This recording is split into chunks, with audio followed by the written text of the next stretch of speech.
தோசை ஊத்துற ஓகே. இது என்னது? ஒத்த வெங்காயத்தை வச்சுட்டு வெங்காயம் வைக்கிற விலைக்கு வெங்காயம் வேஸ்ட் ஆகாதுங்க. இப்ப நறுக்கி இப்படி புடிச்சு தோசை தடவிக்கிட்டேன். நாளை காலையில பொரியலுக்கு நறுக்கி போட்டுற போறேன். கொஞ்சத்தை நறுக்கி இருந்துட்டு பாரா 2 in 1 ஃபேமஸ் ஆகி போச்சாங்க. எண்ணெயை தானே தடவிக்கிறோம், வேற என்ன? யார தடவுற? எண்ணெய்.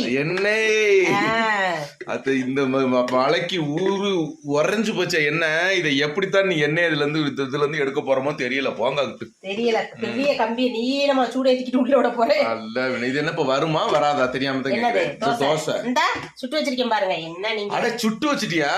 தெரியுதா? தெரியுதுமா. அந்த இங்க இருந்து எடுத்து பார்த்தாக்க இந்த இந்தியா மொத்தம் தெரியும் போல இருக்குமா. அது ஏன் ஓட்ட வருதுன்னா கண்டிஸ்டி. உலகத்துல ஒன்ன மாதிரி தோசை சுட்டவங்க யாரும் கிடையாது கண்டிஸ்டியோட. பரவாயில்லமா. நானும் விடாம சொல்லிக்கிட்டு இருக்கேன் தோசை கல் வாங்கிட்டு வையான்னு. அந்த ஒட்டுது ஒரு இடத்துல அத குத்தி குத்தியே நமக்கு ஓட்டையா இருக்குது. ஆமாவா இல்லையா? ஆமாதே. இப்ப தோசை கல்லு குறையா போச்சு. ஃபர்ஸ்ட் தோசை சுட்டவன் குறை, இப்ப தோசை கல்லு குறை. இன்னும் கொஞ்ச நேரம் கழிச்சு அந்த புது கல்லுல வரலாட்டி மாவு குறை. இல்ல தோசை கல்லு ஒண்ணு வாங்கிட்டு வாங்க. ஆமாவா இல்லையா நீங்க கமெண்ட்ல சொல்லுங்க. ஓகேங்களா? தோசை கல்லு நடுக்க ஒரு இடத்துல ஒட்டுது. அப்ப அந்த தோசை கல்லை தூர போட்டுட்டு புது தோசை கல் வாங்கணுமா? அதை நான் சொல்லிக்கிட்டே இருக்கேன். மறந்துட்டு வந்துடுறாரு. இந்த பேஸ்ட் இந்த மாதிரி விஷயத்துல சீக்கிரம் மறந்துடுவாரு. சரி ஓகேங்க, பாருங்க, பத்திரமா இருங்க. பாய்.